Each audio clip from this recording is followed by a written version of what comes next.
What's going on, everybody, and welcome back to the A Show with the Kings of Pro Wrestling Podcasts. I'm Justin, here with Meelz. What's popping? We're here. I'm here. You know what I've been trying to do for the last number of days? Find new music to listen to. Bruh, why am I still listening to my Spotify most listened from 2022? Bruh, I've been listening to all my old playlists for maybe the last year. Nothing new in music except when they have the big releases. I think literally the last new one the only new one in the last number of months was the Ice Spice shit. And I ran that into the ground. I'm listening to that. Yeah, I feel like you listen to the Ice Spice. It's 13 minutes long. I mean, it's not hard to it's continuously. it's not even half of a walk for me. It's like Yeah, it's like it's like a block. Yeah, it's like a pre-workout. You're still stretching when it's over. But music is just and I feel bad for you because your guy's still in jail. Yeah, I know. Yeah, well, it was tough listening to Thug. I think I'm coming out of it right now.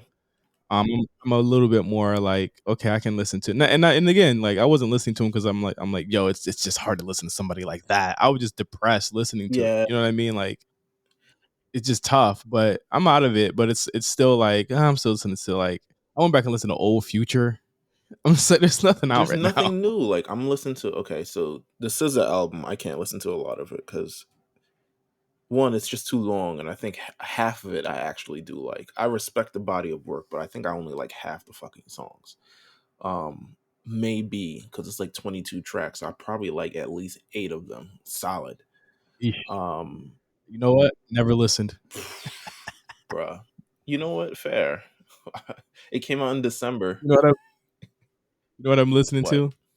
Boy's a liar. That boy's a liar. I love that song, man. Come on. Why did she say liar like that? Yo, all right. So I'm not bugging, right? Everyone's like, yo, I can't believe you listen to this.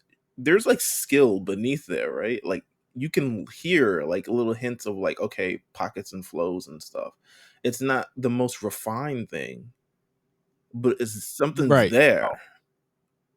Something is there. I just really want to know why she keeps saying liar like that. It sounds like she can't hear out her right ear. Like, I'm one liar. Oh, Pink Panther. I'm one liar. Liar. I don't know. I feel like I got a lisp every time I say that girl's name.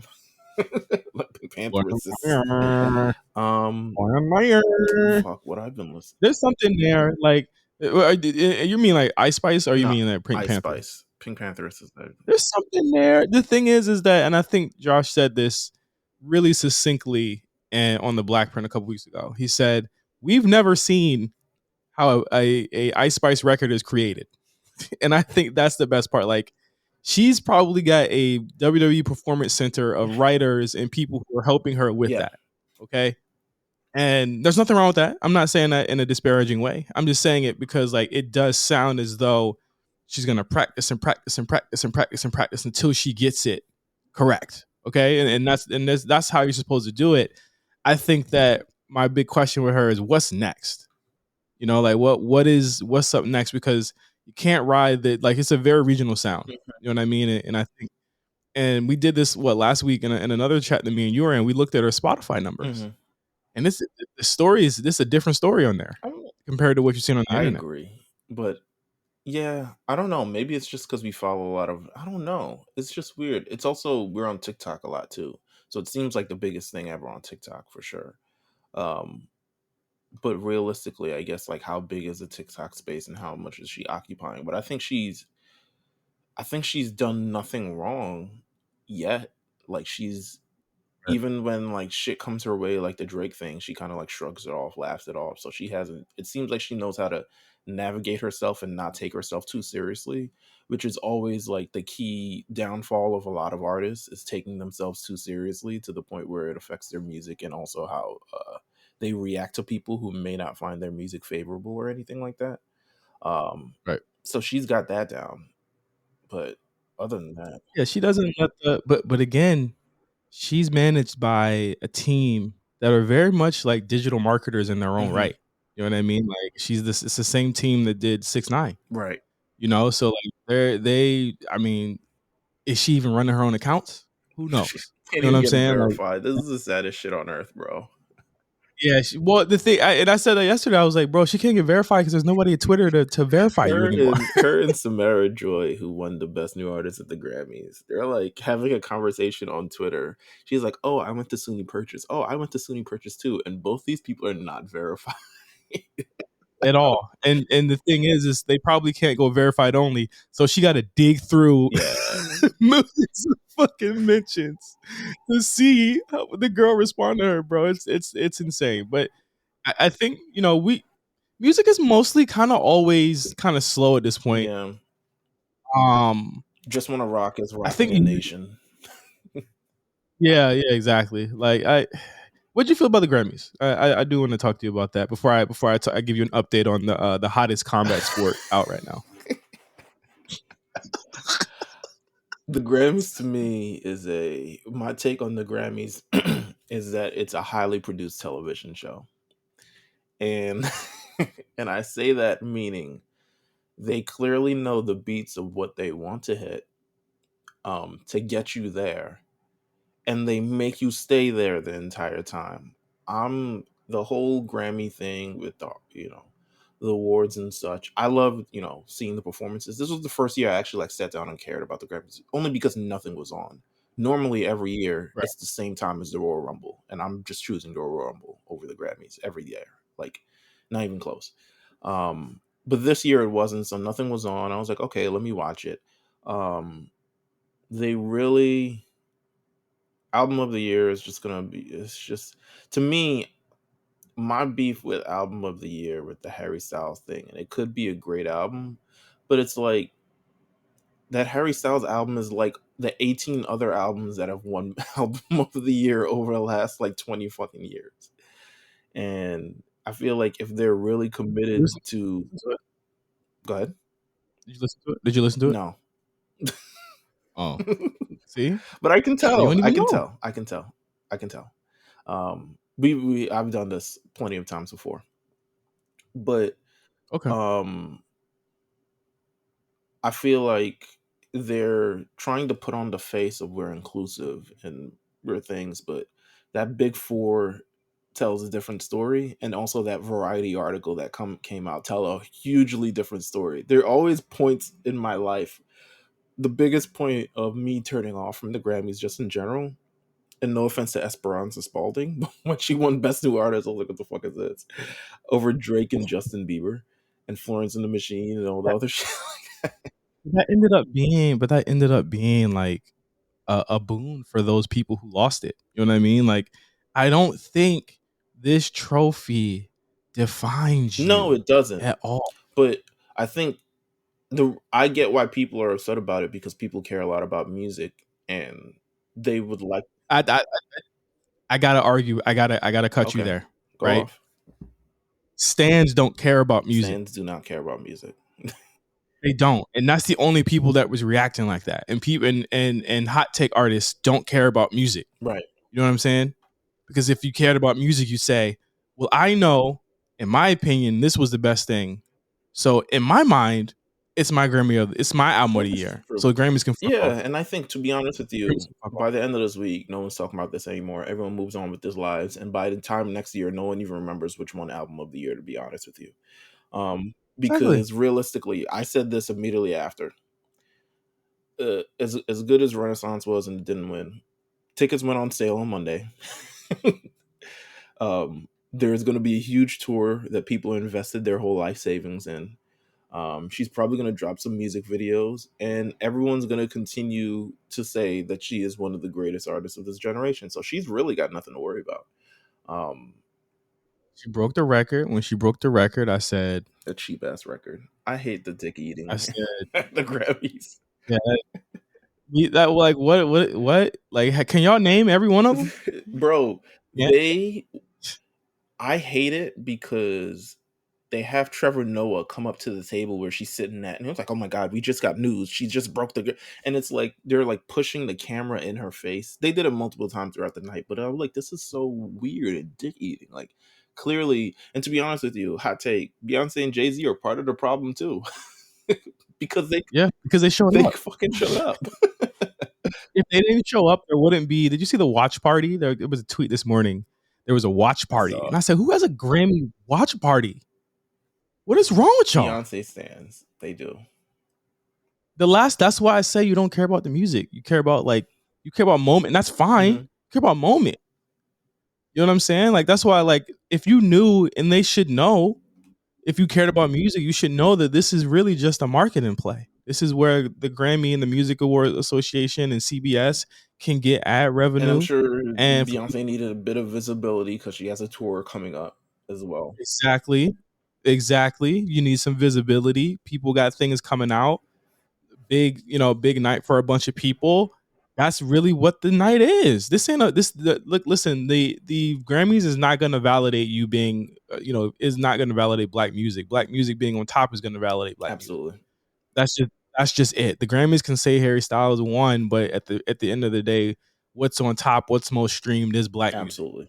You know what I mean? 100%. I like, if anything, I'm wilding out because like Adele really, and I said this the other day, I was like, man, she had a really quiet release. Like it feels like it's just like the rails just came off for her, regardless of like how big they tried to make that album. No, you're absolutely right. I think also COVID, when she was doing her tour, COVID popped up again and she had to cancel a whole bunch of other stuff in the middle of it. And I'm not sure if she had another throat thing. But that kind of delayed it as well. But yeah, it was a quiet release for her this year. And to be honest with you, I think at this point she should be fine with it. There's no 20 between 21 and 25, those two albums, like she's good for the rest of her career. Niggas grew up. Yeah, niggas grew up. Yeah, I mean, essentially, maybe it's time for her to make her a renaissance. You know what I'm saying? But she probably won't. Boy. She probably Yeah. won't. Bad man ting. Adele. Oh my! Wait, all right. So this Offset and Quavo thing is like annoying and hurting me at the same time. I feel you. It's to me, I feel like, I don't know. I feel like it's especially during major times like this, but I don't know what's going through Quavo's head.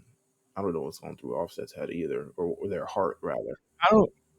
I feel like this was a pretty serious issue at the time. It seemed as though Takeoff had pretty much kind of stayed out of it because he was still hanging out with Offset when they were broken up. You see, they were still around each other and stuff. I say, knowing a family and being in a family that's been through grief and grieving, grief only exasperates the issues and bad blood between you. Sometimes, like a lot of people say, it brings us together. I'm telling you right now, it doesn't always bring people together. You know, and this is an instance where it did not. It's not bringing them together, and we would love to think that someone's passing would bring someone together. That's just not the case. And for anyone that doesn't know, there's a video that's out. They came out. Entertainment Weekly got it. TMZ got it of Offset and Quavo having a scuffle before the tribute on the Grammys. The Grammys asked Offset to be part of it. Offset said yes, I'll be a part of it. Quavo said no, tried to block him. I don't know. It's not clear what he did to stop him from getting on that stage, but I don't. Offset gets on Twitter and says, "What do you mean I fought Quavo?" And I'm just like, hey guys, whenever he goes on Twitter to address something, it's probably trust the reporter because it's always trust the report. He has no clue what he's doing on Twitter. But I for him to say face, I feel like I don't feel as though he needs to say face. I don't think he looks like the bad guy here. I don't think he's looked like the bad guy at all throughout this situation because we don't know what Quavo's side is. Right. He refuses to say it. So, if and the thing is, regardless of what y'all are beefing about, that was his cousin. Yeah. You know what I mean? So at the end of the day, what are you doing? He looks like a bozo for doing that. You know what I mean? And Jay Prince, I don't know if you saw this, he got on and said, "Oh, you weren't really rocking with Takeoff when he was alive." And I'm just like, all right, shut the fuck up. Like, get out of people's family business. Absolutely. You know what I mean? And again, we don't always know, and it's super hurtful, and I feel terrible because these are two brothers that are mourning or in pain, and not only in pain from their their family member passing away. One of them, which saw it happen, but also in pain from the fact that they've broken up and they've lost a huge part of their lives. Quavo and Offset were inseparable. You know, Yeah. it's sad. It really is sad. Let us know about the hottest combat sport. Listen, why are people not talking about the hottest combat sport in America? Baddies West. This past episode had one of the greatest reality TV brawls I have ever seen in my life. I need you to explain it. I I've seen, granted, a lot of them were challenge based, but I also think those have great TV brawls as well in the real world. But I need you. Well, at this point, violence has probably gone up more than a tinge since then. Um, Bro, it is yo. is it So, better than all right, Naya versus Avery in Real World Portland? Oh my 100%. god. What the fuck? 100%. 100%. So, to take you back to what's going on. Baddies South ended with a 3-episode brawl between the whole cast and crew and Natalie Nunn, who actually got punched in the face so hard that her eye was red and she had to put sunglasses on for the rest of the whole thing. So in order to make this season pop, she not only got Krishan Rock, who if you were to ask me, she went 3-1 in Baddies South. Okay. Uh Great record. and so far in Baddies West, she's 2-0.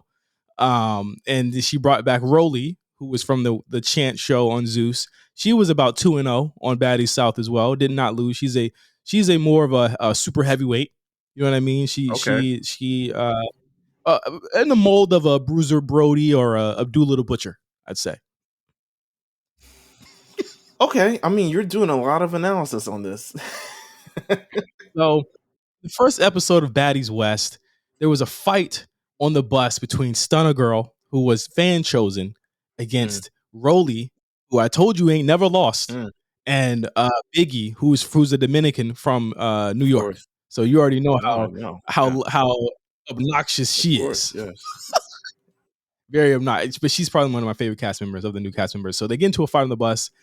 You know, Tommy Lee from Love and Hip Hop is on this as well. She was already 0-1 because she got beat up at the photo shoot. You know, the photo shoot they do when they're like actually doing the titles, Yes.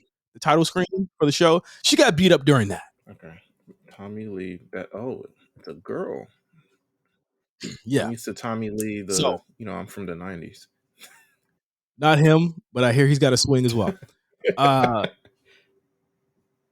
So in this episode, they're in a house and they're all fighting. And then last week's episode ended with one of the girls her name is Low London her name is Low London. She's saying, Krishan, you were late, and this was the reason why everything got fucked up. So Krishan sits up in her seat.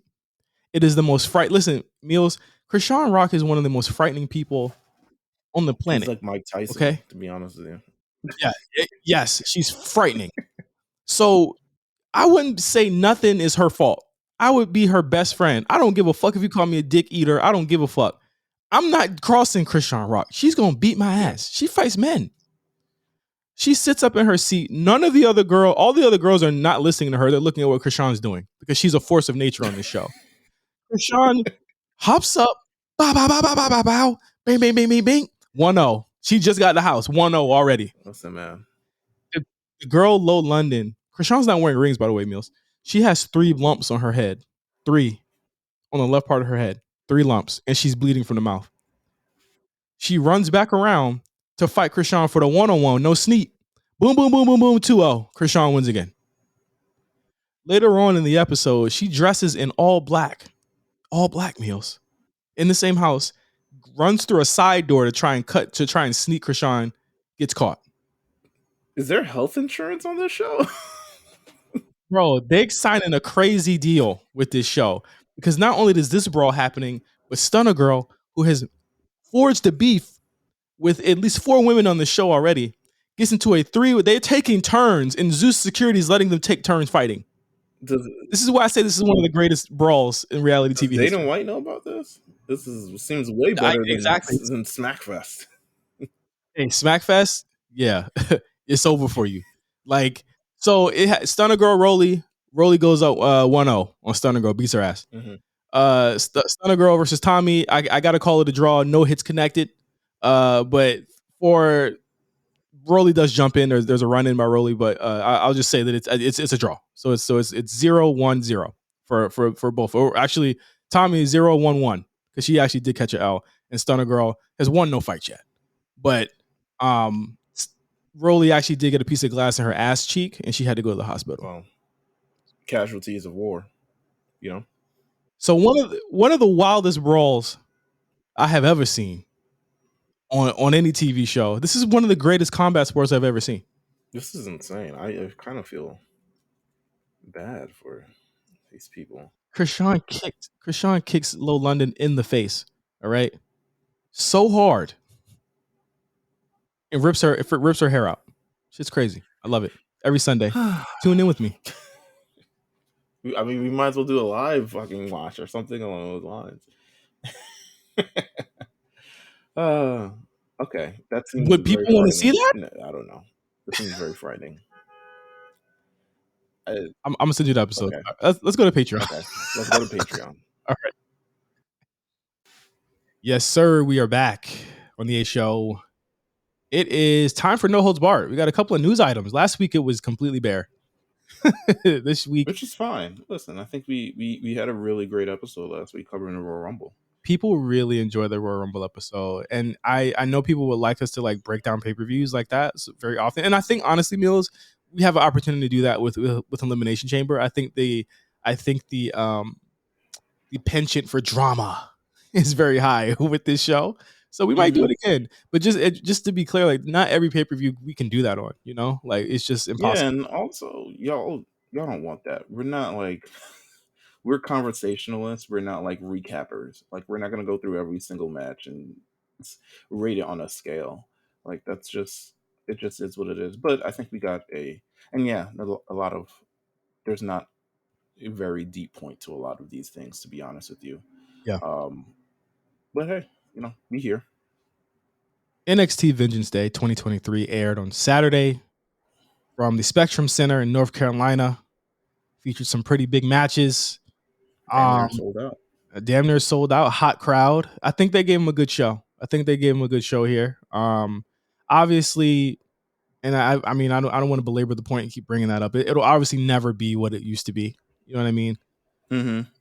It'll never be that. But for what we got, I will say this: they're smart because they always put their workers on these shows. You'll never see the people who are not workers on the pay-per-views or the PLEs, whatever. It's all the people that have been there either for a while or people that have been elsewhere and are back are always the ones working. But I thought it was a really solid show. I thought it was a good, and I thought the show was helped even more by the crowd. So like things that I wouldn't have been feeling that much, I felt a lot more. Other than really one match where the crowd was kind of like notably like silent for, which I'm a little concerned, but I think it's more because of the participants than anything. But show opened with Wesley versus Dijak. 17 minutes, North American Championship. First match. This is a big moment here, too, Meelz. This is the first match of their first PLE on the road in 3 years. I like it. Overall, I love the match. My only beef with the match is Dominic Dijakovic really wants to be like 5'10" and 212 pounds. Because the way he moves and the way he allows all these, he doesn't move like his size. And I think it's a hindrance on him because he's going to be treated like that's not his size. Mm-hmm. And he's going to, be putting him up in, fucking Michinoku drivers and shit. I'm like, bro, don't do it. He wants to springboard off ropes. He wants to do all these other stuff like that. I'm like, yo, this don't work against Wes Lee, who's tinier than you. You could jump and bounce off of Keith Lee all you want, but I don't think this works in this instance for this match. But overall, the match was great. I mean, it still was great. But Dijak broke a finger. What? I mean, look at him. Look what happened. What's your read on the the D'Angelo thing. It seems to me like he's turning face. Seems like he's turning face. Yeah, it seems to me like he's turning face, and Dijak will be his program. I think that's good because if anyone's going to teach this guy how to work, it's going to be Dijak. And I think that a lot of things went away when Ciampa left, and D'Angelo his improvement stopped after Ciampa and Santos left. Because when those two left, he was like on an island. He didn't know what the fuck he was doing. So you got to put him with guys that can work. You know what I mean? Um, Absolutely. but I think that'll be a good thing. And I think Wesley, I honestly feel like Wesley should move on to Axiom. I think that would be an amazing program. Yeah, I'm good off of this Dijak shit. I don't I'm like the definitely good. gimmick. I think the gimmick is just ass. I don't like the gimmick at all. Yeah, I don't. Yeah, I agree. You want to do police gimmick in this age, brother? You want to be the big boss man In this today? climate, yeah, Like, come on, dog. man. Fallon Henry, Kiana James, they defeated Katana Chase and or Chance, I'm sorry, and Kaden Carter. They won the women's tag team championships. Really, really good match too. Like you would have never known it, but Kiana and Fallon, they're some workers, yo. They're really good. Hey, man, listen. Oh no, I which don't like Caden Carter. I know you don't. I don't. I mean, the minute a slightly more interesting team came along, they lost the title. like, like even a slightly more interesting team, like that longest reign bullshit was just because they could never find any challengers, or they pretty much they evaporated the division. Their, their their lack of personality does not mean there's a lack of skill. And No, I thought that but they just whack I as thought as, that, as personalities. I thought that Katana was amazing in the match. Like she did some really amazing looking stuff. I Um, agree. I like their tag team offense. It seems like they finally got in their groove. I just really feel as though they need to go to a division that needs a strong team that's actually a team like them. In the same way that that you know Toxic Attraction needs to go up because they're an actual team and they could actually strengthen that Mhm. division and have some really good matches. I thought this was a great match though. I think that me and you are universally kind of like meh on this next match, the Carmelo Hayes Apollo Crews match. I had said last week this could be the sneaky match of the night. It was the stinky match of the night. It Um, was I, second I to stinky match of the night. I think the crowd died for this. I think that they were patient because they knew that the match was going to go long, and it did. It was the longest match on the show. It was 20 minutes, but it was just so laborious. A lot of chin locks, a lot of rest holds for no reason.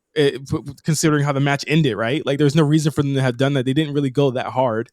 Um, and I think a lot of it has to do with the fact that the fans have not completely bought into Apollo Crews like they bought in on Carmelo Hayes. Arguably, I will say this: one of the worst booking decisions of the year thus far. Just as an overall match in general, like nothing really went well for this match, and I think Apollo Crews is a great person. I feel like there's nothing really change about his standing in WWE entering NXT. Whereas, like, you could look at a Mandy, for instance, and you can kind of see where things started lighting up and how kind of like she changed the narrative on her own career. I think Apollo Crews, it's literally just the same. Um, there's not much to write home about. The match was not that great. And it was capped off by an incredibly confusing ending Yeah, with yeah. Dabba-Kato. Everyone's getting their names back. Um, Dabba-Kato showing up, I guess saving Apollo Crews, but also he still loses the match in two falls straight, and The then he two turns on him afterwards. the 2-0 thing was strange, but yeah, like you said, Aziz coming back. Since when does interference that helped one person cause that person to lose? It almost feels as though Aziz should have turned on him during the match to make that make sense. You came back, you stopped Trick from cheating, but Carmelo still ended up winning anyway. I was like, that was the strangest booking I've ever seen. And I thought that it was even worse because my thought here is that uh Apollo takes Carmelo to the limit and he has to like not cheat to win. Or Apollo takes to Carmelo to the limit and Carmelo sees, hey, there's a different way to do this than what he's doing. I think there's a moment in the match where Apollo says, a champion doesn't do that.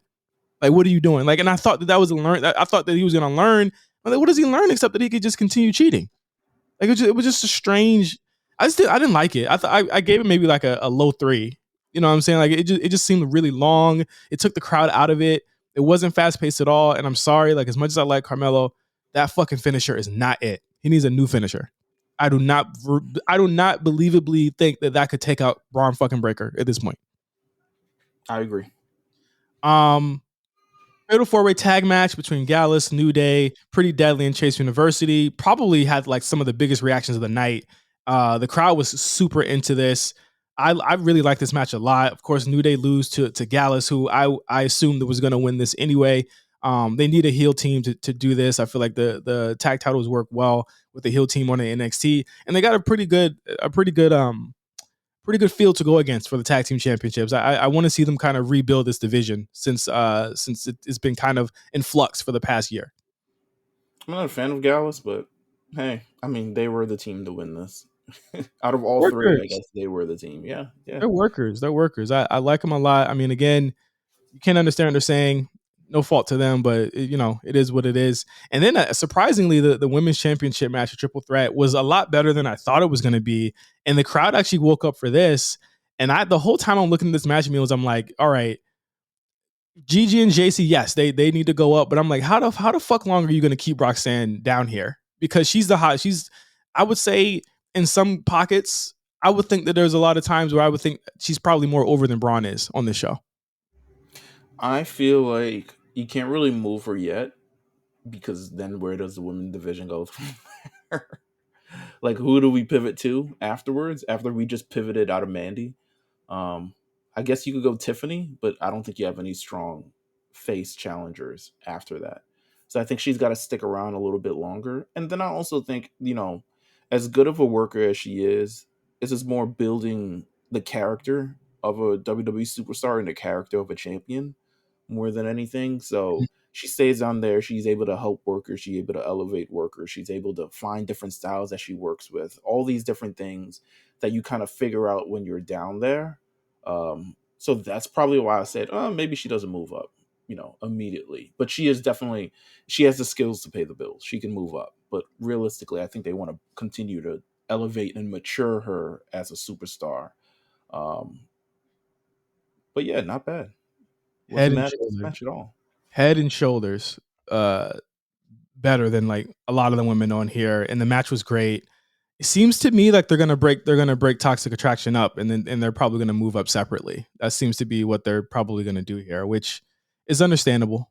The team just really kind of like, it should be called something differently. I think that Mandy really made it that toxic part, So I don't think either of them have any legs to stand on currently to be run solo. And they would need a rebrand, and that could take some time. Yeah. Do you rebrand them in NXT, or do you move them up and rebrand them? I keep them as it is and I move them up. Okay. Yeah, I dig that. Main event, steel cage match. A lot of steel cage matches on WWE programming this week. Braun Breaker versus Grayson Waller. I liked this better than their first match.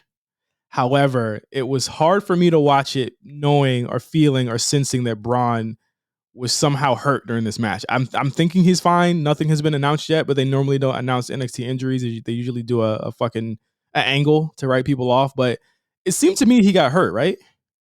If they announce in 2 hours, Braun Breaker has a big announcement on NXT tonight, we expecting the worst. There was a spot where he was supposed to give Grayson over the head belly to belly suplex. It looked to me that there was some wires that got crossed. Braun went up for it. Grayson did not. And it, I guess, caused him to kind of pull something in his arm or shoulder. Throughout the rest of the match, you see it. Like, Braun is holding him up, but not actually gripping him. He's actually just like kind of holding him with a fist on his right, or I think it was his left arm or right arm. And it just looks like he's in pain. He managed to finish the match. It still ended up looking good.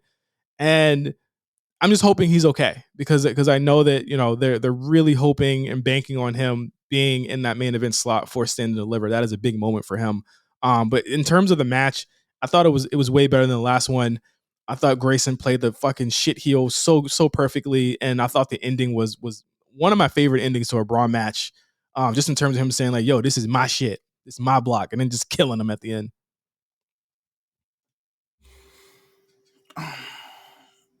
I mean, it's not that I didn't like the match, but yeah, it was hard for me to believe that Braun was ever going to lose or in jeopardy at any point in this. Um, we're getting Braun versus Mello. Seems to be So the path. Yeah, that's that. So I'm interesting. I'm interesting. I'm interested. you're very interesting. Thank you. And how the course gets plotted from here, and how we successfully, because I feel like both men have their strengths, but also have like also glaring limitations. Yeah. Um, and I think it's going to be a lot of, to me, I feel like there has to be a lot of gaga. Not that they necessarily need it because they got the skills in the ring, but they're limited to me in being able to tell a story on the mic. Mm-hmm. Carmelo is great on the mic, but he's very limited in terms of like, I'm the heel. This is Yeah, what I say. yeah. Like, why I'm hoping Sean and the creative team over there can make us care and give us a why. I think the big thing that made the toxic thing and the Roxanne thing kind of work to me was the why. Was that like they didn't actually outright say it, but Roxanne ruined their whole thing. She ruined their whole thing. That's why they want to get the belt from her. You know what I'm saying? Like Braun and Carmelo, it's like why does Carmelo want to face Braun other than winning the title? You guys were the two hottest people that came into 2.0. You know what I mean? You guys ran 2022. What's the key? What's the, that I would love for Braun to come out there and say, you know what, Carmelo, I always wanted to face you. All these other people, they didn't matter to me as much as the match with you. And I think you started off with there. I think Right. I think it could have been a little bit more organic in terms of how they cross paths. Um, but there needs to be a little bit more to the story Mm. than I think that I'm better than you and Mello don't miss. And Yeah. Braun's gonna be like, I'm the champion, so fuck you. Yeah. So it needs to be a little bit more. And I need Stone Cold Rock 97, 98, 97, 97. 97. Yeah. Yeah. Don't make me pull No, up don't who put won the this. damn shows now. Yeah, don't make me. But yeah, good show. I would definitely check it out. I'd say on tap, maybe check out the opener, the women's tag. Actually, a lot of the matches are actually watchable on that. I would say just check the show out. It's pretty good. Um, SummerSlam coming to Detroit Saturday, August 5th. All right. Ford Field, 65,000 seater indoor arena, home of the Lions. Actually, this was Ford Field was the WrestleMania location in 2007. So I remember that. yeah. Weird logo, but fair. And I don't think that's the final logo. No. I don't think so either. It feels like, unless it is, I It's honestly not. don't know. Is they debuted it with the same type of lettering for Nashville. Then we got the real Nashville shit. When the Nashville promotion start? July? We'll probably see it in July. Yeah. So, um, looks good. I'm excited. It's gonna be good. What do you think in the main event might be? Let's look way far in the future. 7 months ahead. What's the main event? Roman Roman Cody. versus Roman Cody 2 would be. You could easily Roman say it. Cody too. Yeah. Roman Cody too. Roman Cody Seth. Hmm? Roman Cody Seth. Hey, Cody Brock. We playing a lot for Cody. Well, have you seen it, bro? He's the all over Playing a everything. lot for Cody. I Every email, understand. every email I open up from WWE, like merch, shows, anything, he's front and fucking center. He is their new guy. He is their new guy. He's I the hope. man right now. I hope. Oh come on, you're wilding. I hope. Taya Valkyrie, her contract is coming up with AAA. and Taya several Valkyrie. That's uh Frankie Frankie Monet, yes. from the Monet family. Hey, speaking of Monet, I opened up my Instagram feed and saw Bianca Belair. I was like, come on, man. The Monet speak differently over here. Yeah, I do. Hey, I ain't want to say it. You know what I'm saying? I don't want to be mean, but I don't there's want to be real. mean. She It's got a real. whole carousel of this shit, man. Hey, hey, Wheel of Fortune, Hulu series. What else? Year as Shit, champ. man. She's gonna hit the year as champs. Looks like so. Listen, There you go, Monet. Monet. 2,000 seat arena. No Searchkey. Uh, that promo. No Searchkey. What else, man? Hey, That, man. that fashion show. No Searchkey. What else? It's up for Bianca, is what we're saying. Always. Hey, man. NASCAR look. We Montez got and we can speak a Mercedes. little bit about NASCAR when we get to these damn shows because I got some questions. All right. All right. But Frankie Monet says she's looking for a more permanent home in 2023 as all of her contracts come up. She says Oh, she's word? open. She tried Florida. She tried Nashville, Atlanta. She she told Fightful that she's open to positions in coaching and production. So it's possible that she is considering signing in a Oh, non-wrestling role. So oh, I think that she would be an immense help for the women in either in oh, in either company. She would listen. fair. AEW needs her. They need her. You You know what know what? You know why I feel like it could definitely work in AEW, but it probably won't. Um, it's because she doesn't have fully the cachet of being respected by a lot of the girls there, and also Tony Khan himself. I feel like maybe if she was a coach in WWE, she'd go over to AEW and like, oh well, she was coaching WWE. Like if Sarah Amato goes over to AEW right now, it's like big money, big money talking, because she's been in WWE and has produced Sasha Banks and Paige and all these other people and et cetera, et cetera. Um, but you know what? She's going to be a help either way. Yeah, yeah. I mean, I don't want to say that like her in ring career should be over. You know what I mean, or is over, or she shouldn't come back. I think she got a really raw deal in WWE. I'm Okay, not gonna lie. I do think she got a raw deal. I I enjoyed agree. her character. I enjoyed her No, character. she was good. I thought she did not get a chance to really cook the way that I expected that they wanted to let her cook. And she got hired and signed at a very weird time for the company and a weird time for the world too. But I think that if H has a chance, he should get her back and let her. You've been giving out a lot of chances as of late. I think she should go back to NXT. I do think she should go back to NXT. I do think the top of the list, like shooting her to the top, where you got like a Chelsea Green that's automatically on main roster TV, is like I don't know if that's like what I would do right now, um, Right. because you already got a character that's similar to her in Carmella, who's also back Mm-hmm. this week. So I would rebrand her and let her help some of the girls. Like honestly, get her put her in the Mandy Rose position and pit her with other women and put her in a stable, and then that's how you could call her up. So. Yeah, more NXT news. Dragon Lee is having visa issues. That's why he was not present at Vengeance Day last weekend. Um, What's up with no, these visas as of late? Something going on? I mean, I'm guessing that it's harder to get your work visas. I would imagine that it's probably backed up with COVID and things getting shut down again, things opening back Yeah, up again. It's probably a tough time right now.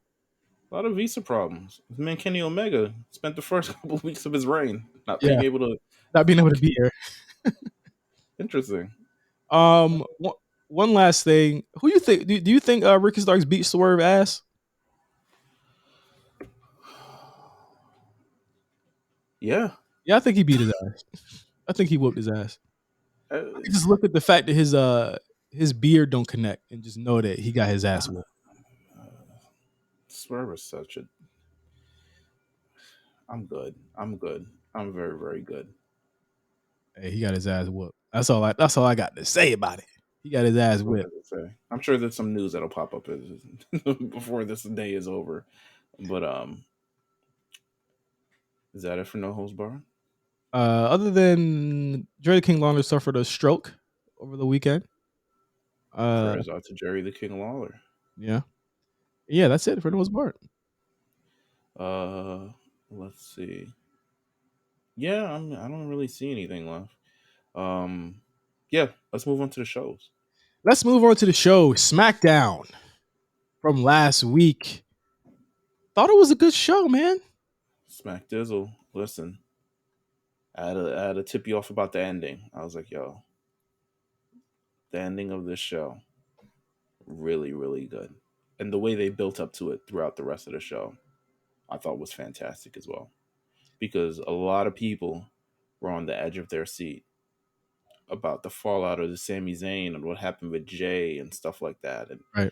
throughout this entire show, the questions about Jay became more prominent, especially with the SmackDown Tag Team Championship tournament. It's concluding. They have to defend their tag team titles next week. Where's Jay? Roman Reigns gets backstage. He's sitting down. Where's Jay? You know, he goes out for this promo, tries to understand all this, asking where's Jay. But you know who he found? Sami Zayn. Sami Zayn, yeah. Um, Hold on! listen, my son hit the most life-changing spear that's ever existed. It Like, was cathartic. yeah, that's how I felt. I felt that's exactly. First of all, Roman letting him hit him with a spear is just nuts. Super nuts. Like, I feel like he wouldn't even let Braun Breaker hit him with a spear. he fucks with this nigga. I said, oh, he fucks with this nigga. And the thing about it is, right, I said this to you last week. I said I said that the follow-up is key. The follow-up is very key to what happens here. And I thought that the follow-up to this was perfect because they didn't even announce that Sammy was going to be on the show. Yep. And I thought that was key as well. Yep. And I think that, yeah, I mean, I thought that it was just like, again, you're hitting you're it's like a locomotive. You're still hitting all the right spots. Okay, so like they're still moving and moving and moving. But the key here is that for the first time, it feels like both of these shows have a really hot main event angle on both of them.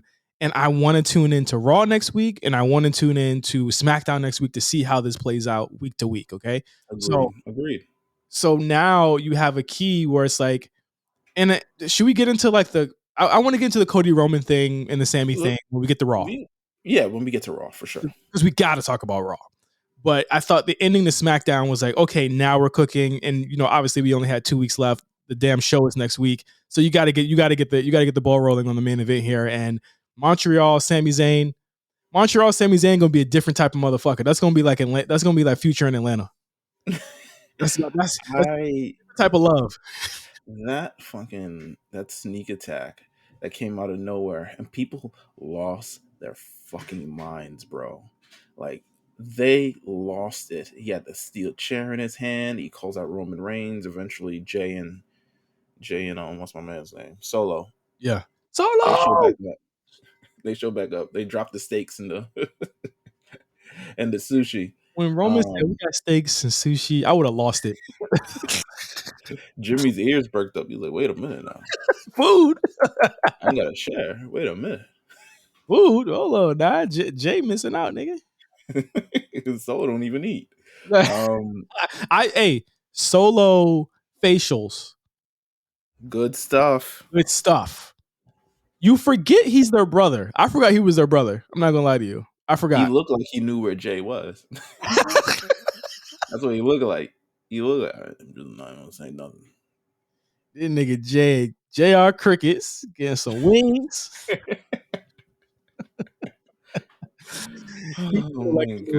He did look like he knew where he was though. But I think that again, you're seeing that Jay is really the glue that holds this together. Not Jimmy, not Solo, not even Roman, because Jay is the one that'll get shit done and won't give a fuck about nothing. He's a writer in the team, and he's gone.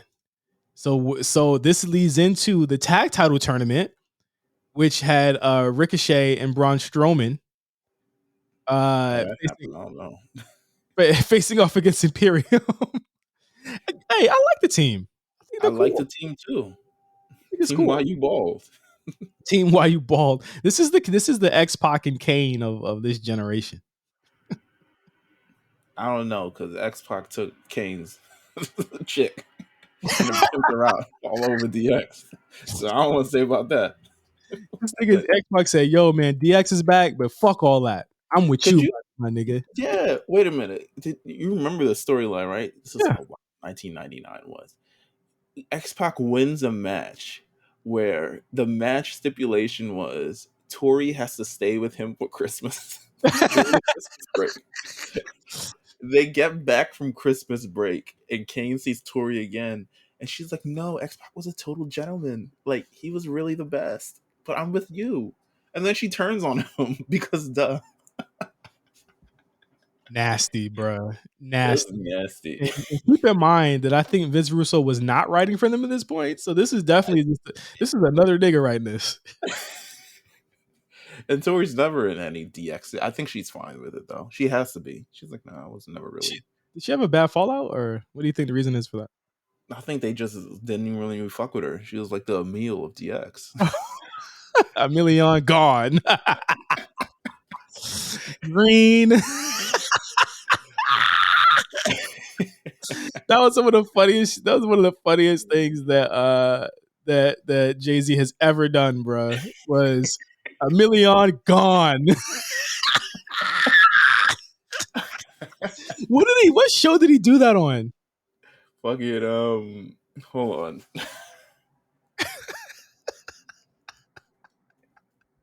Hold on. It was a live performance. Was it on MTV? It might have been. Was it the Unplugged? A million gone. I'm Man, googling it. we gotta find out. We gotta find this, bro. It was but Plus you knows. remember? Plus knows. Plus definitely knows. Oh, want me to call him? Let's do it. I'm gonna call Plus right now because we have to know. Shout out to A Plus, man. He would know. A plus. Worldwide plus. I'm not gonna hook it up to the. Can you hear this?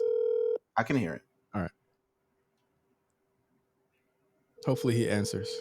No one ever answers for us on the show. I mean, but he's a working man.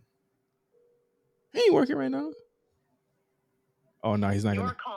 Motherfucker. Hold on. Oh, had a question. When Jay-Z said a million gone, where was that? All right. Investigative journalism right here. A Plus said LMFAO, yes. I can't remember. Me and Milda trying to remember. It was the you, me, him, and her performance at I knew he would know. Of course he would fucking know. On MTV, right? You, me, all right. You, me, him, and her. You, me, him, and her. Sorry, this could not be a great listening experience, but I don't. We have to find this. Okay, there's various performances of this. It would have to be. Ballroom? It would have to be any performance where he said maybe MTV Too Large, but that's that Y2K celebration, and that dropped in the Dynasty album. It's definitely an MTV performance, though. I knew it. Okay, all right. I knew it. We gonna find. We'll get it later. Someone will find it for us. We should go over with the show. Sorry, y'all. Anyway, you called Tori a million of the. This is you. Hey, you get me in my Jay-Z bag. I'm gonna go. I'm gonna go. Hey man, Drev Diary's coming back. Just know. Just fucking know. If you loved it the first time, Jay-Z's 2003. Come on. Listen, Jay-Z's oh my god. Hey, the sequel. Get me in on this. Of course, bro. Anyway, but yeah, like that was a weird like thing because again, like Tori, what do you mean he was a gentleman, bruh? Y'all weren't talking during Christmas? You were No, like, she wasn't like, damn, his mama cooking sucks. she was being wine dined, and Hey, I'm not gonna finish that. we're not gonna go there. Natalya wins a fatal 4-way match to enter the women's elimination chamber on SmackDown. I said, Natalya, fuck you. I don't care if that's her hometown. Fuck you. Yeah, the other thing about it, I had it like, oh, Canada, okay, but still, I mean, Fuck you. she's been holding it down. I guess she's a hold it downer. Stop giving niggas the you just came back, you broke your nose All right, returns. well, too bad because we about to see it on Raw again. Fucker. Anyway, what else Drew happened? McIntyre and Sheamus beat up the Viking Raiders. They didn't have to beat the damn brutes for that. I think that's the weirdest thing about Drew being in that team is that like the brutes have been severely kind of like put to the back, and I don't like that. And the most questionable segment of them all, but I'm sure it's something that you enjoyed. So, Rey Mysterio and the New Day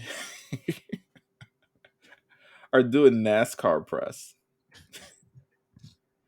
to which they're interrupted by Dominic Judgment Day. And they have a whole like back and forth thing with NASCAR racing featuring Ron Chastain and who the fuck is this other guy? This other white guy. Old cracker. Other old cracker. Yes. Precisely. So now their beef has extended to this is the most funniest, makes no sense. Why would they race each other? I loved it. Why the fuck would they? I loved it. Why is Dominic said, I hope you got a booster seat? That's your daddy, man. Like you really he cooking his dad. Can we just say it right now that like Dom is like he's like a breath of fresh air this year? Of course.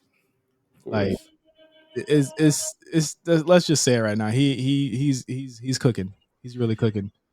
Hey, why didn't you like this? And no, I didn't. It's not that. Like I thought that shit was weird as fuck. But Rey Mysterio wins this NASCAR race. They're in full like NASCAR suits.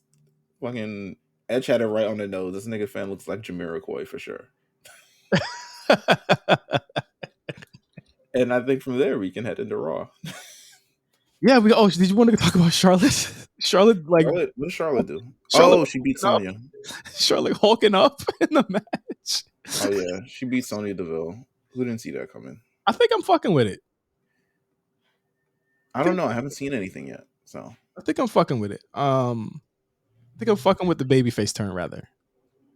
Okay, I could see that. I think I'm fucking with it. It has an expiration date though. I think if you give her a foil that is bigger, like when she was a babyface before, her foil was a bunch of like lame niggas that like no one ever believed that she would ever give it. You know why? Because she's the biggest, baddest heel that has ever existed, and everybody else is lame in comparison. Right, and I feel like there's an opportunity to make Rhea a big threat that would really give her some sympathy. Because I remember the thing was that she never had sympathy. I don't feel like Rhea offers that, to be honest. We haven't even seen it yet. Yeah, nah, but I feel like Rhea is still Judgment Day. It's not that they're cool or anything, but I don't feel like she offers like a very hated threat. I think she's still kind of cool. And she hangs out with those dorky guys who dress up in purple hats and shit. But it still remains to be seen. I'm open to being surprised and letting things play out. Yeah, let's see, because they got to get people to stop booing Rhea for one, and that's why I think that they booked the match that they booked on Raw, which we're gonna get to right now. I really enjoyed this episode of Raw. I did too, and I usually don't. I thought this was a good. Raw ain't been like bad. It ain't been bad, but it's been 3 hours. But the post Cody episodes have definitely everyone's bringing it, you know, like everyone's fucking bringing it right now, right? Opens the show, Edge opens the show, grabbing his wife's ass. I said, yeah, I feel you. I felt that. So rated R, yeah, you know. I felt that, like it. You need the Edge interview. I looked at this man, and by the way, I had to rewatch this earlier today because I lost my remote and missed like the first like 20 minutes of Raw. Um, we need to do something about the remote thing. Like we need to. It should be an app. Yeah. Like remote shouldn't be a thing anymore. Um, but I feel like he took a little extra time around that ring, taking photos, shaking hands. I'm like, oh, it's almost over. Yep. Yeah, he's So taking what it do I all say? in. Yeah, he's He's taking it taking all it in. all in. And I'm like, yo, we need the interview. We need the Edge interview for sure. I need the Edge interview. I don't know about you, but I feel like we do for No, I sure. think we do. I want the Edge interview, but you know, I could tell by the jokes he's trying to cut that his nigga old. Jamiroquai was definitely Nigga old as an shit. age reference, and that's also like the most like wildest like who remembers Jamiroquai? We do, so because we old. But Yeah, listen, man, I feel like when he comes back, he cuts the same promo every time he comes back about the Judgment Day. And I was like, all I'm right, we glad good. he's just settling to being a face. Listen, go with the rivers and the lakes that you're used to, my friend. It ain't 2007 anymore. You know, Um, got a you still got it chant. Orlando was hot all night. hey man, They were he hot for killed the everything. show with Raw. Yeah, He killed the show with Edge and Beth. It's gonna be a it, hot night. and they didn't come down and they popped for damn near everything. And they were silent when they were supposed to be. But Absolutely. Judgment Day comes out. Dom comes out, says he heard through the streets. I say, yeah, I like that. Leads to a big brawl between Judgment Day, Street Profits, and Edge and Beth Phoenix, but not before they challenge Edge and Rhea to a tag match at Extreme Rules, Elimination Chamber, sorry, between Edge and Beth versus Finn and Rhea.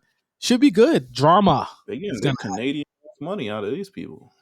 bro. Day one is the show sold out? It's gonna be by next week It's gonna for sure. be. They and rumor has it there's still one more Canadian to be added to the show. Okay, I'm like, bro, it's Extreme Rules. Like, they are I mean, sorry, elimination. Elimination Chamber. I'm like, relax, all right.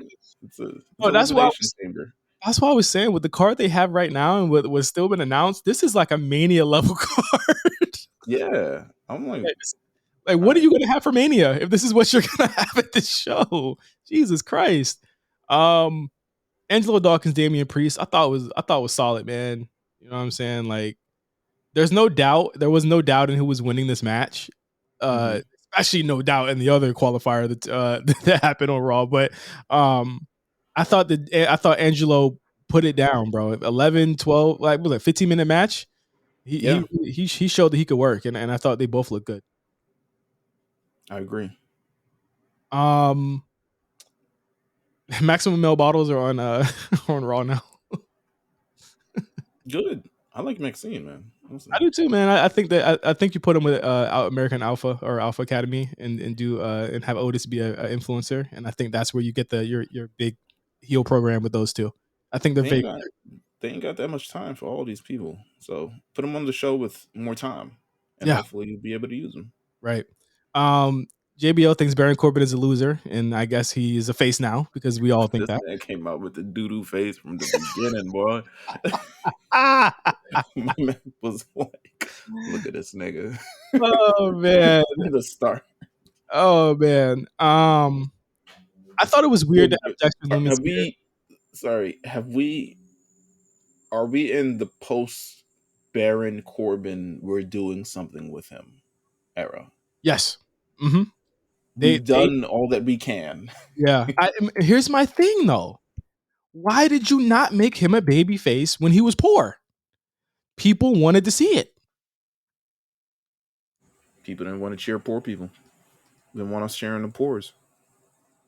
I don't think it's that. I think it's just that like he started navel gazing because remember this started kind of intersecting with him with the Finn Roman program 2 years Yeah, ago.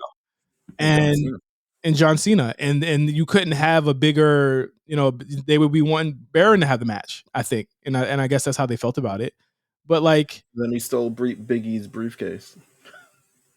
we just I don't know. I just feel as though there is some, and some people might disagree with me, and that's fine. But I think there's some meat there on the bone for him to be the babyface. It's never happened. It is the Hey man, he's been a heel for damn near half a decade. hey man, have JBL say, "Listen, I like this Cameron Grimes fella. Oh, That's who I like." And then we start that feud. That's how I would do it if I was Triple H. you And believe in Triple H and I, we book the same, you believe kind in of. tiny ass Cameron Grimes He's rich, beating the is shit what out of JBL would say. beating the I shit like him. out of Baron Corbin. I like him, and he's rich. He I'm called talking about crypto, Michael. this nigga JBL said you can't polish a turd, and I said, well, there you go, Baron. Barred him up. Barred him up. Speaking of Good. barring up, this man Brock Lesnar, why is he speaking like he's a cowboy now? My son is a whole Huckleberry Finn. Like, Tom Sawyer ass nigga. yeah. So he comes out, Bobby who? Bobby Lashley. Bobby Lashley. That shit is over. And here's my thing, and I think You I'm talk ready to about say fucking this. his wife. Oh yeah, that was wild. 4 hours, my nigga. God damn. Hey man, it's Brock Lesnar. You a Twitter nigga. Only He's Twitter niggas be fucking up. the 1 in 21 for a long time, baby. Um, here's my thing with the Lashley Lesnar thing. I have no excitement for another match between these two, but I am glad they're getting it over with because I think Brock needs a younger opponent, if you will. It's just bad optics for Bobby. Man comes out looking like the richest nigga on earth against Cowboy Brock. And I don't know. I just feel like this looks like it's gonna turn out bad for Bobby. I mean, it did tonight. So Brock gotta get his win back. I mean, I think he's been made to look like silly by Lashley enough times. I yeah, my problem with this is that I don't know why they don't like each other. because they've always wanted to. Yeah, that's a good point. They've always Like, wanted to have this match against each other, and now yeah, they're doing it. And it's like, what the fuck? Okay, it's like I thought that we were over it at day one when it happened. Like I'm like, all right, cool, or not day one. When it happened? Royal Rumble, Crown Jewel. or Oh, it was Royal Rumble when it happened. I mean, I thought that it was. what's Crown Jewel too? It happened to Crown. Oh yeah, it did happen to Crown Jewel too. I don't know. I just don't know why they're facing each other again. I don't get the story. I mean, I guess he's thinking about him, but I think there's something to be said that like I don't feel like Lashley like looks like greater or bigger from wins from Brock Lesnar. You know, like Nah. I don't think it put him in a different stratosphere at all. Hey, Bobby Lashley was on SmackDown the other week, Mhm. and I was like, hey, this don't look too bad. I, I This don't look too bad at all. Gang Warfare Legato versus the Hurt Business. Bobby? No, just Bobby. Just Bobby. Oh damn, just Bobby. That's a lot. Um, we had a we had an elimination chamber qualifying match. Carmella, Candice Hey, LeRae, me and Yim, Piper hey Neville. man, women got time this week. I don't know Where what y'all fuckers y'all talking about too. where's the 3 weeks ago. stopwatch? Where's the stopwatch team at? Where's Team Stopwatch at, motherfucker? Yeah, I'm like, bro, y'all can't be serious. This happened for 1 week. Like, y'all know what time it is. Yeah, I was like, you guys can't be serious. They got 3 whole matches, multiple segments upon those matches, and they got time. That fatal 4-way match went a couple commercial breaks. You segments. know, Yeah, it's about 10 minutes. That was some good time. I thought Piper Nevin looked like a real threat here. I can't wait to see what they do with her now that she's restructured. It seems as though we're getting a spooky Loomis, spooky Nikki versus Candice thing happening there. So we'll see how that shakes out. I will say this is that Loomis needs to not do in ring stuff. I agree. He's much better not doing in ring stuff than he is doing in ring stuff. Like just I agree. kill it, stop it. I thought he looked bad against Corbin, and not that Corbin's like a miracle in there, but he can make things happen. But Loomis, no, I let him just be like a Our guy. truth, Yeah, like our truth. You know what I'm saying? Like let him just be that. You know, and the personality. I don't get it. What else is on this show? Chelsea Green pops up. Um, Feeling it. I'm feeling it. You know why I'm feeling it? Because she's getting it over herself. This could be a Hmm. pretty annoying gimmick if you couldn't talk. And she can actually talk, and she's A got a good prof- look. Was that? she's a professional. Yeah, She's she's been good. doing this for a long, long time. She's good. I thought she got a little bit too much offense off on Asuka, but it is what it is. But Asuka does come out, new theme, new look. She looks cool, man. Bianca comes out. She says, "All right, you bitches, Broke hose. bro, code. Light the blunt." Remember that Trina thing?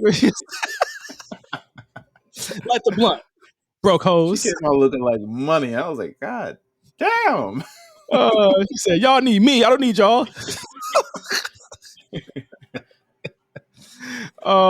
What are we thinking here? With the field is set for this elimination chamber match. You got Natalia, Raquel Rodriguez, Liv Morgan, uh, Carmella. Who else? Somehow. Queen Zelina. No, not Queen Zelina. Carmella. Who's the last two?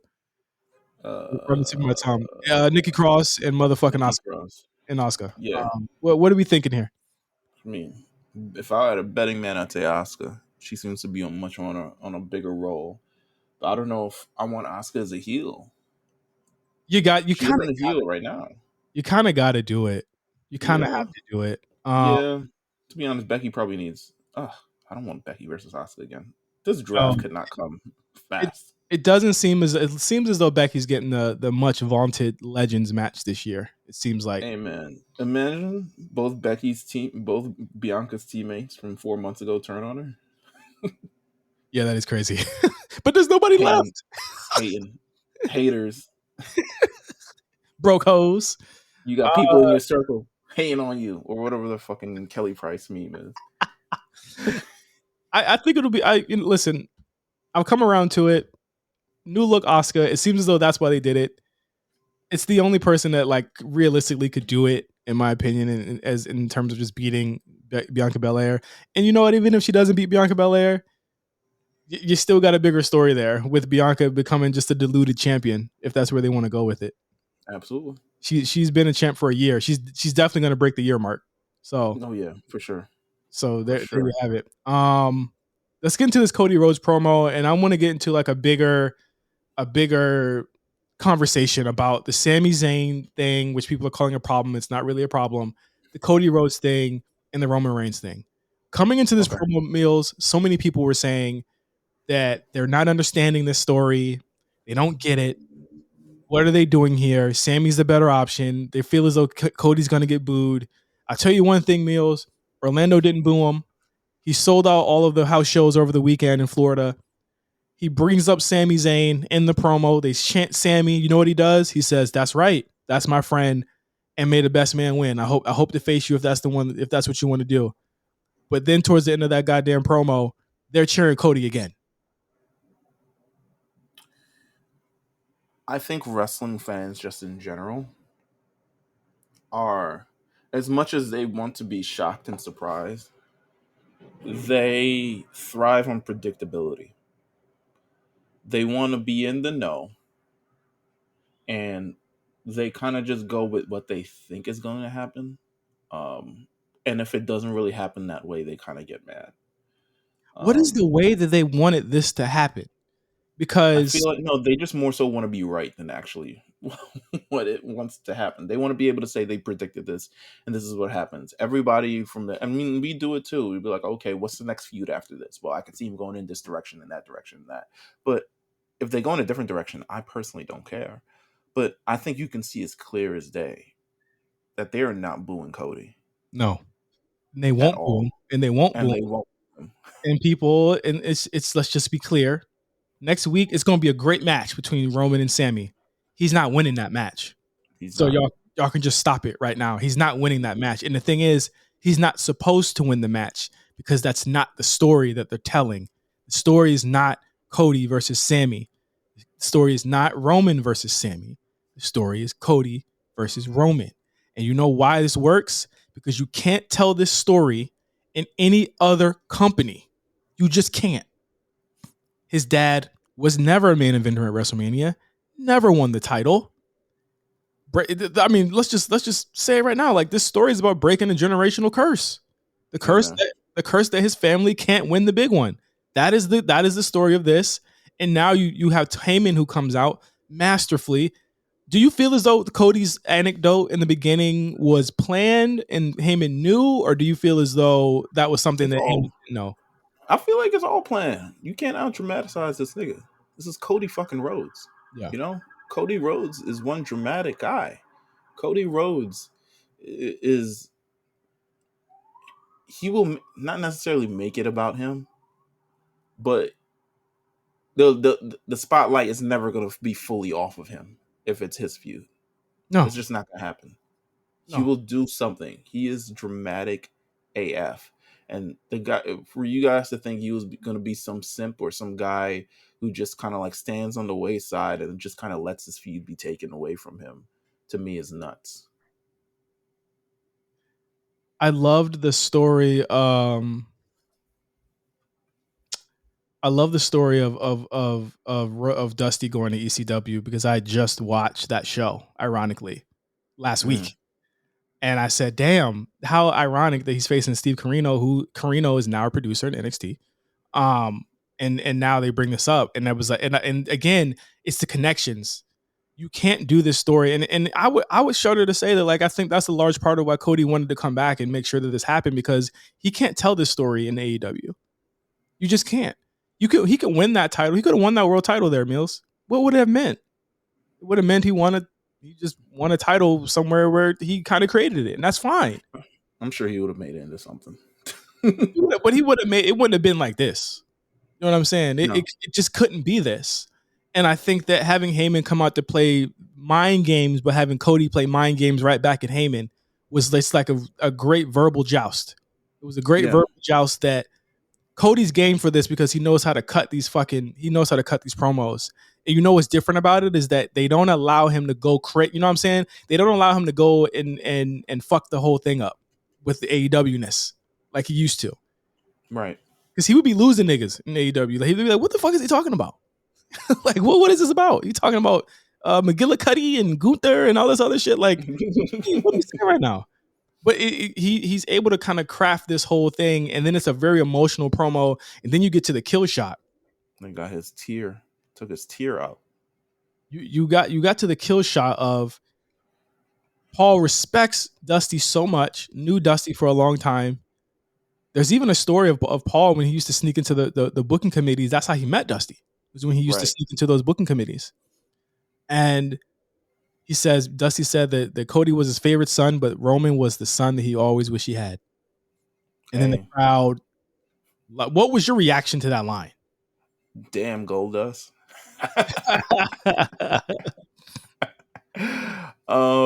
Great line, great bar, and he drops the mic because he knows what he did, and you get this dramatic effect of, you know, Cody Rhodes standing face to face with Paul Heyman in the corner under the bright lights, and the lights are only getting brighter.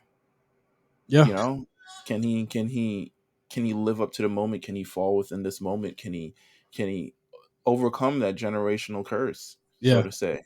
You know, his family has always been super talented. His brother is one of the most naturally gifted wrestlers that's ever existed. His father is a legend upon legend, is so influential. But both of them, even with all their god body powers combined, have never sniffed a world championship reign. Mm-hmm. He has the opportunity to. He's heading to the main event of WrestleMania. This is the grandest stage of them all. Can he do it? It's a great, masterful story that's being told that people choose to ignore because they feel like one story is superseding the both. But realistically, they're just two different paths on the way to WrestleMania. Right. And Sammy's is going to end in Montreal because it's just going to. And Cody will get where he needs to be. And I guarantee you, by the Raw after Elimination Chamber, everyone will be bought in on where this feud is going. Yeah. They here's the thing. Stop thinking that these fans is the same fans from 2017 and 2018 and 2019. Like, it's just, I think that it's like masterful. Again, it's masterful the way they're weaving it in. And I got to say that they paid a lot of respect to Sami. And the thing is that I don't think Vince would have did that. Vince would have acted like this wasn't happening. You know what I'm saying? Like Vince would have acted like the fans weren't chanting Sammy and would have told them to ignore it. You feel me? And I think that what's key about this promo is that you're not taking the attention off of Cody, because even though Roman is preoccupied, so to speak, right now, Paul Heyman on his behalf is going to come and try and empathize with him and appeal to him in his familial side. And I thought that was the best part about this promo. I just thought it was one of the best things that I've seen in this company in quite some time. And this is a week after another best thing I've seen from this company in some time. You know, and if this is how they're going to do it, and this is what the story is, this is going to be one of the, one of them ones. Like I'm thinking right now, you end night one with that tag title, and you end night two with Roman. Like you got to do it that way. Those are the biggest two matches to me on in the company. Absolutely. Let's get to Elias versus Montez Ford. Montez Ford is going to Elimination Chamber. Is that weird to you? Yeah. Yeah. Why would it not be? I don't like putting one profit necessarily ahead of the other, unless this is actually beginning a feud. But I don't even like them feuding, to be honest with you. I don't think they will. I think this is just the beginning of them going their own separate ways. You know what I'm saying? And Maybe they just get drafted to different shows. you really gotta you gotta think that he's gonna do that from the heavens off the top of the cage. I think that's really what we're looking at here. Oh, Dawkins got something planned. You don't get all right. I know, I do. I hope because if this is definitely them going their separate ways, I think he's a talented person. Don't break him up though. But I think it will happen. They'll probably go their separate ways.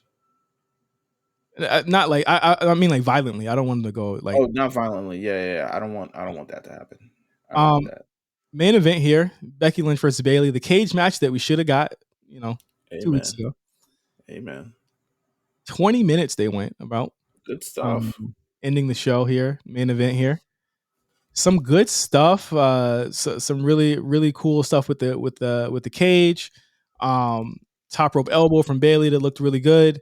Like there was a really cool spot with the Super Bayley to belly, which was a crazy near fall that I almost bid on. And then I looked at the time and I was like, oh no, that's not happening yet. There's so much stuff that's happening. Dakota Kai throws in the crutch. Bayley's about to get to work, and then the music hits.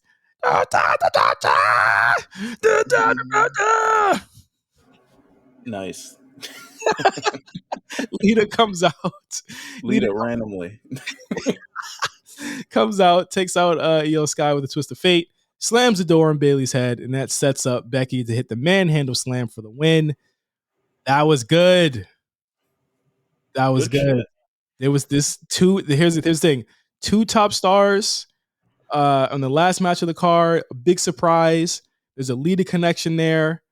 There's a place you can go here. I'm wondering, what see why Lita wasn't included on Raw 30, even though she was originally announced.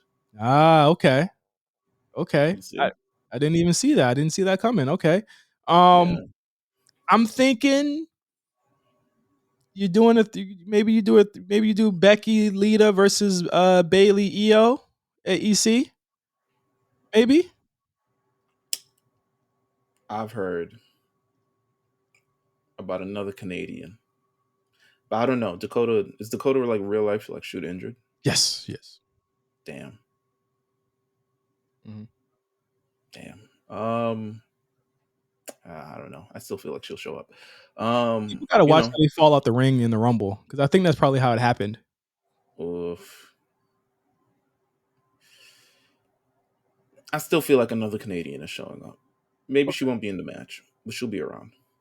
That'd be cool. I mean, it seems to be a little clear that Becky and Bayley will be attached for a little while longer, and I'm cool with that. I think that's a good path. These two have, what is this, their second match that they've had since they started feuding? It's been paced out very well.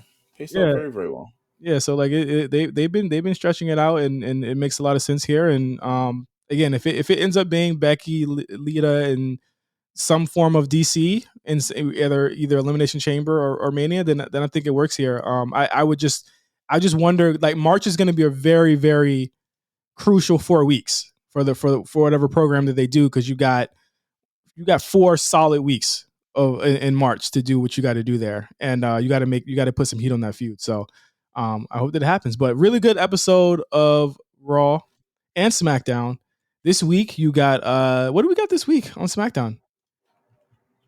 Did they announce it? Oh no, the Impact Tag match. team championship match. Yeah, tag team championship match. That's it. And then it's kind of slowing down. We got a slow week here, but next week we'll be talking all about Elimination Chamber. We're going to be doing our predictions. We're going to have another Patreon segment where I attempt to stump Meelz and some of the greatest trivia known to man. And you might get a Baddies West update. I got to give Meelz my Zeus account. God bless for me. Pray for me, please, Yes. Lord. Pray for him for having a great time. Thank you guys for listening. Make sure you check out the War Report with Cyrus and Quan later on this week. And until next week, I am Justin, and that was Meelz. We'll see you guys next week on the A Show. Peace.